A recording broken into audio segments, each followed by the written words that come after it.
Maayong dayong kilom-kilom kanatong tanan. Aning ikaduhang edisyon sa atong programa nga naglutaw pa ang format, nangita pa mi og sukaranan aron nga makatikang mi og makasiguro mi nga mauna ni atong mahimo kada hapon. So tsamba karong hapuna nga na uli mig sayo ni Iris do na mi importante nga lakaw ug si CB girl nang mata pa pag uli nako ug busa ako siyang gipalihog nga mukuyog na sa lang edisyon ining atong panahom dayong kilom-kilom. Gusto na kong sigutan ninyo ang usa ka sugilanon nga naguluhan. Happy ending, unta. Happy ending kay istorya ni ug usa ka kabus kaayo nga mulupyo dinhi sa Subo. Nahimo siyang negosyante. Dako ang iyang negosyo gikan sa kabus kay niyang kagikan. Dayon nahimo siyang politiko. Nakahupot siya dako kay pwesto sa gobyerno. Ug ang iyang panultihon sa kinabuhi ni bisan kinsa nga mosulti niya kakabus nimo kagikan ngano parte naman nimo datua uno parte dakuan naman nimo katigayunan parte dakuan naman nimo gahom kagamhanan ug adunahan naman nimo. Ang iyang panultihon winner kaayo matud niya kung gusto kang madato panghatag kay mao gina iyang gitumbok nga nakapadato niya nga manghatag ka nga sa way pagsapayan do na pabay mahibili nimo. So sayon kaayong isulti kung gusto kang madato panghatag. Pero nanong lisod man kayong suldon. Kasayon ra unta sa pagpanghatag, nanong lisod man kaayo nga buhaton. Unang tagsa rin na dato. Kaya di mo gana manghatag. Para nato, wealth is accumulation. Dili ba? Nga, unsay ato hantod nga matikti na to hantod na atong magasto. Pero para niya, kung gusto kang madato, panghatag. So happy ending na unta. Nganong doon na may unta? Manay postscript sa atong istorya. Wa pagani ko kasugod sa istorya na PS. Magsugod na ta. Aron dili kay mataas ang atong istorya kay si CB nang huyab na raba wa na. Nitakilid na. Padung na ni nga matug si CB girl. Paminaw lang kadiyot CB girl. Gamay ra kay na atong sugilanon. Kabus kay ni siya nga mulupyo din sa ato. Nga kausa ko no sa iyang grabing kakabus. Nisakay siya og pedicab. Mura pa siya nisakay og tricycle na nakalimot siya wagan siya pliti. Ang plitis tricycle ni adto dihas dila ta magisgot sa iyang lugar diha sa Southern Cebu. Ang pliti ko ng tricycle ni adto mga 5 ang minimum. So discover ko niya nga wa siya ikapriti sa tricycle kanaugon ba siya pero natunga-tunga na masuruta ting kasabaan siya driver hinuon o pasanginlan siya nga ni pago o namukong. So iyan na lang gusto sinihan sus pagdayon niyang abot silang destinasyon bundak bitaw ng kusog kuno kay uwan mura sa karon ni hiyunan nagdagom na diri sa amo sa bukirang barangay sa Kasili sa Konsolasyon ang iyan nikalit lang kisdom ang langit nikalit lang bundak ang kusog kay uwan. By the time niabot sila sa iyang destinasyon nagbaha na sa ilang lugar na iyang atuan. Nagbaha na niya.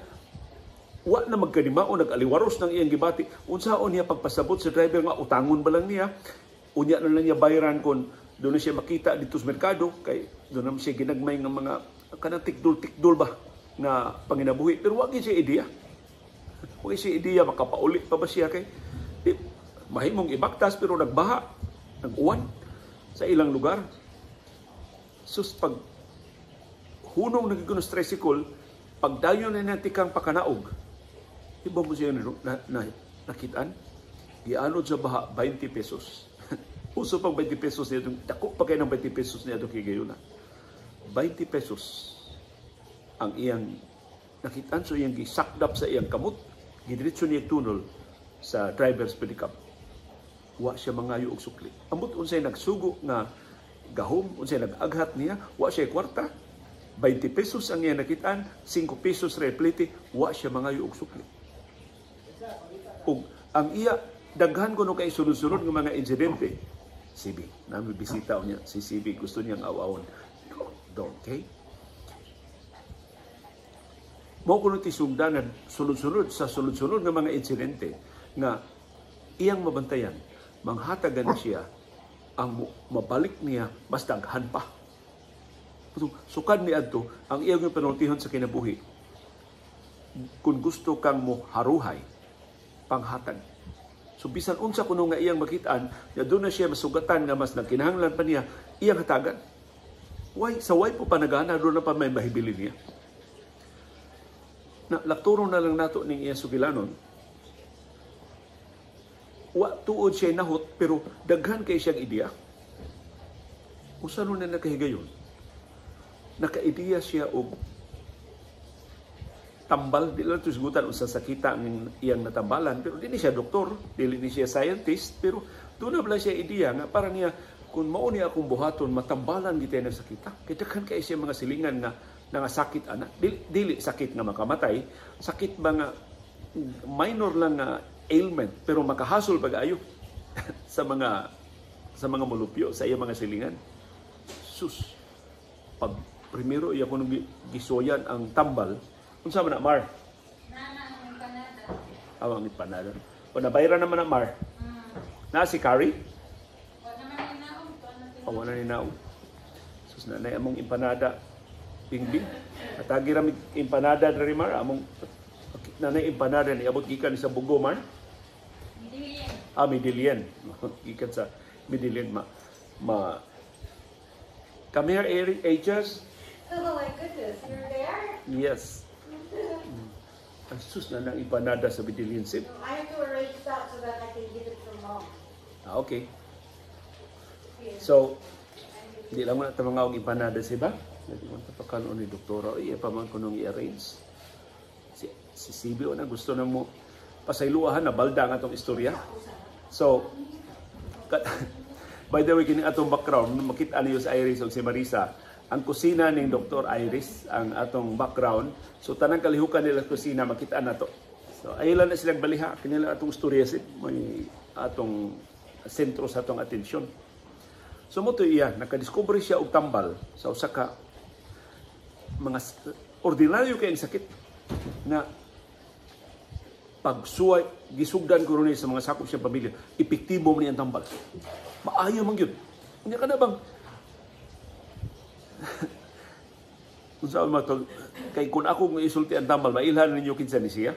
Yo oro ko mananghid niya nga akong istorya niya ang iya sugilanon. Ako istorya ninyo ang iya sugilanon. Basta sa laktod pagkasulti, epektibo kayo ang iyang tambal. Unya iyang gibaligya ang iyang tambal og labihan ka barato. Wala na si Sibik, naglumpayat na. Gusto na mo adto ni Dr. Iris. Di na maminaw sa itong istorya. So, epektibo kaayo ang iyang tambal. Iyang gibaligya og labihan ka barato. Unsa ka barato? Wara ka bot piso. As in, wa man siya plano nga modato. Ang iyang plano nga makatabang siya sa mga silingan niya nga nangasakit, sa mga higala nga nangasakit, iyang gipasuyan, wa gani niya pabayri, kaduhin niya siya, bay, negosyohan ni bay, dako kayo ni negosyo bay.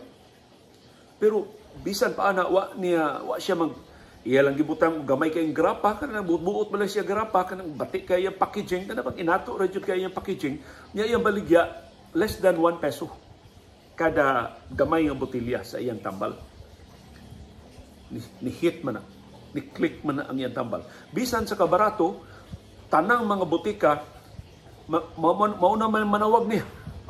Aritong imong tambal, padad imigri, kitagan kayo nangita sa tambal. So, sa laktod pagkasulti, di dako pag-ayo ang iyang negosyo, di dato siya pag-ayo, na milyonaryo siya, na pilo-pilo ang midilon niyang kwarta. Pero matod niya, ang iyang panultihon, ang iyang panig-ingnan, nga kami siri, ang iyang panig-ingnan nga, kung gusto kang madatok kang hatag, mo iyang dili katong iyang genius, katong iyang natsambahan nga tambal, kundi ang iyang pagpanghatag, mo iyang gitubok na hinungdan sa iyang pagkadato. Ug tuod man, kay dato naman siya, niya manggihatagon pa jud, maayong batasan, maayong managad sa iyang mga silingan, sunggal siya, usaan na kaadlaw siya manghigala. Bay, pag politiko bay. Dagan ka bay. Ang mga tao igkaila sa imong kinabuhi na hilabihan nimo ka manggihatagon unya nadato kasi mo kaugalingon paningkamot. Sibi. Kami. Di magkadimo itong istorya si kung masikag awaw. Kami sibiga. Kami. Dalaraman. Okay. Di madunggan na itong istorya masikag awaw si Uy, maikot sa itong audience. Mo ano si Sibi na nakakita o mga bisita dito sa gawas. Sugisunggal siya sa politika. Pag politiko ba tuod man, dagan din siya. Pildi na yun. Wa may kamauhan sa politika. Kana bang bitso lang harab-harab. Way planning, way connection, way partido, way makinarya. Pildi na yun. Susang iyang kapildi. May man kasi mo studio. Iyang gi subay pag-ayo. Napildi siya kay wa siya makapasabot sa katauhan sa sugilanon sa iyang kinabuhi. Kana bang mura na siya ordinaryo politiko nga saa dito sa adinhi. Ang iya sulti kung mahibaw ang mga tao siyang kinabuhi, musalig ang katawhan niya, musandig ang katawhan niya, o siya pilion sa katungdanan ng iyang gidaganan. Tuod man, pagkasunod eleksyon, ang iyang gidaganan, ang labing taas na pwesto sa ilang lugar. Di ko mag-isgot, syudad ba o lungsod ba? Basta ilang lugar. Pagkamayor ang iyang gidaganan. Ang iyang kaatbang, mao'y pangu sa politikanhong dinastiya. Nga sud sa daghang mga dekada mo'y nagdominar sa politika dinhi Subo, dili lang sa ilang lugar. As in, tibok Subo gidominahan. Ining maong politika ng pamilya. Ug ang iyang kaatbang, mao'y punuan. Mao'y nagtikad, mao'y nagsugod, o mao'y nagpalig-on, mao'y nagpalambo sa ilang politika ng dinastiya. So, unsa may daganan. Pero, pag-abos eleksyon, gipildi niya. Why nakatuo? Nga iyang gipildi ang bantugang politiko, ang bagiitang politiko din sa Subo. So, sa usa lang kapamilok, siya na'y mayor sa ilang lugar. Kung muhunong ta, diha, happy ending. Pero doon may unta ng atong istorya. Pagka-mayor na niya, wa naman siya kalainan sa ubang mga politiko. Gitudlo, importante kay mga pwesto sa iyang local government unit, ang iyang igsuon, gitudlo sa importante kay pwesto sa iyang administrasyon ang iyang anak. Doon mga transaksyon ang iyang mga kumpari mo, iyang gipalusot. Sa laktod pagkasulti, na human ang iyang tuto katuig na termino, way nakitaan ang katawhan na klarong accomplishment sa iyang administrasyon.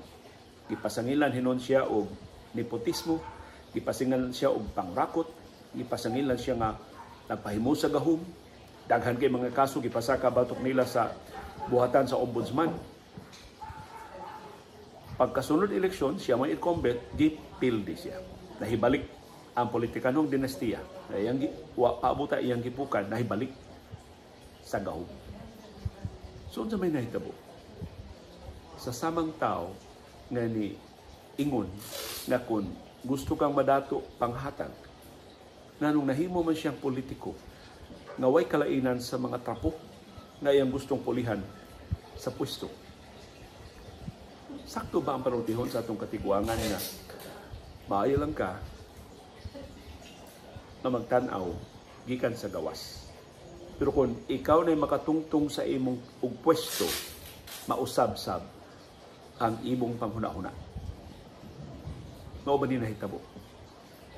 Ini maong politiko. O kapanaminan ba nato ang iyang kasinatian? Nakita usahay, ako for example is a broadcaster, may kay kong manaway sa mga binuhatan sa mga opisyal sa gobyerno, pero wahibaw is, bakulayo rato, mahimo kong matudlo kong pwesto sa gobyerno, tiliwa ko'y kalainan. Ining mga opisyal, mga kawani sa gobyerno, nga atong gisaway karon. Kay daghan kay mga ehemplo. Kaniadto sa upa sila pwesto, maayo kay mga tao, maayo kay manulti, maayo kay nga higala. Pero pag tungtong na nila sa ilang pwesto, kalit lang nga nausab. Nalahi na ang ilang panglantaw.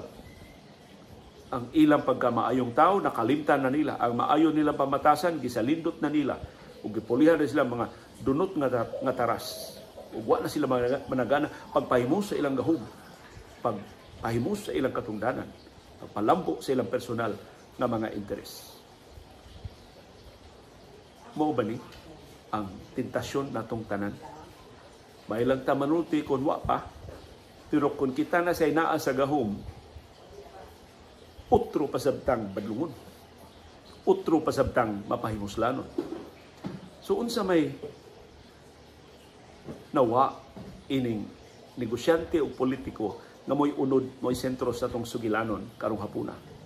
Nganong ang iyang gabayan sa iya pang pagkakabus, ngadto sa pagsugod niya sa pagnegosyo, ngadto sa paglambo na siyang patikayon, nawan ni man sa diyang nakahupot na unta siya og dakong katigayunan, nakapalit na siya daghan kayong kaptangan dinis ato sa Subo, nakatukod na siya bag-ong mga negosyo, nakahupot pa gid siya sa labing dakong gahom sa local government unit nga iyang gipuy-an.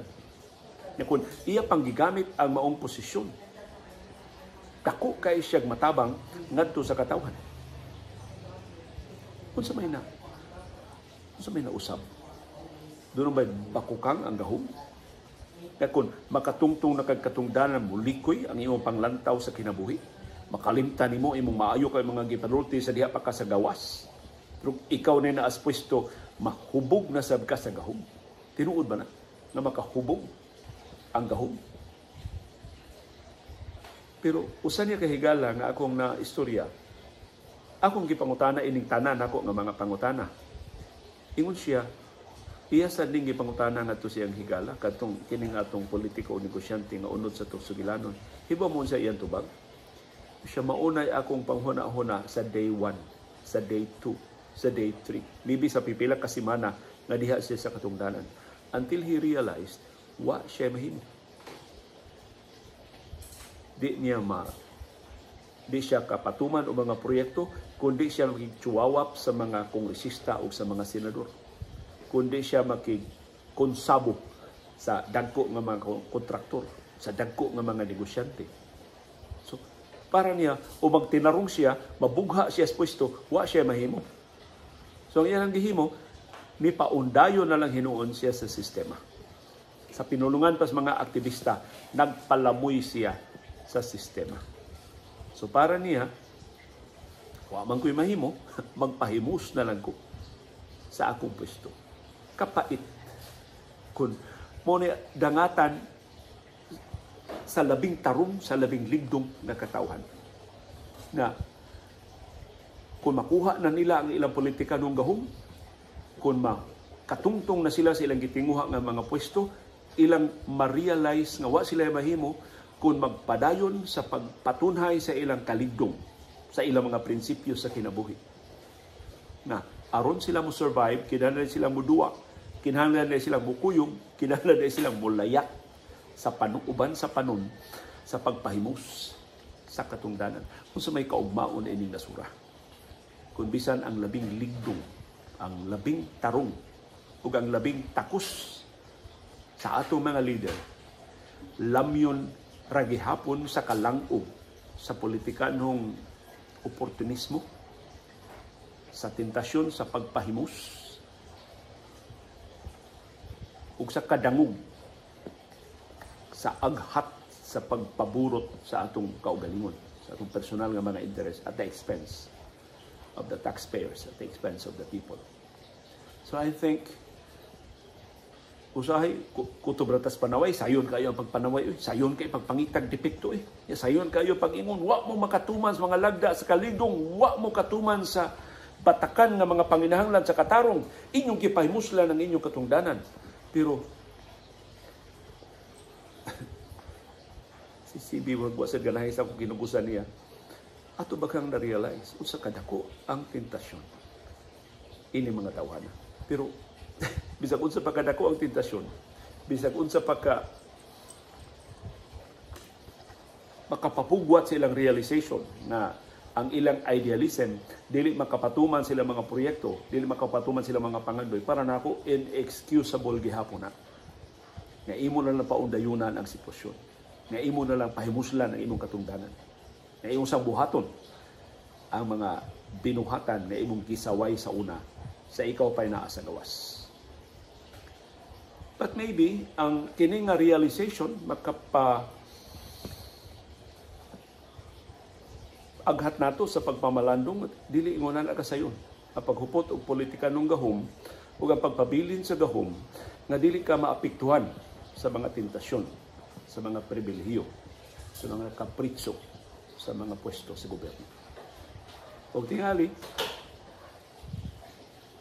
ang labing makiangayon natong mahimo, dili lang pagpanghimaraot, dili lang ang pagpanaway, dili lang ang pagpanulisok, at tutiyali sa bulan o pagpangaliya. Una, atong sabton, unsa sa mga tentasyon nga ilang nahiaguman, ug ang pagpangaliya. Naunta, giyahan sila sa Espiritu Santo. Naunta, makaangkon sila og kalig-on sa likway, pagsupak sa mga tentasyon. Sa sila mo dailos ngadto sa hingpit nga pagpahimus sa ilang pwesto, ug hingpit nga pagpangurakot sa ilang katungdanan, ug hingpit nga pagpahimus, hingpit nga pagtikas sa interes sa katawan. Mauna ang among panahon dayong kilom-kilom. Daghang salamat sa inyong pakiguban.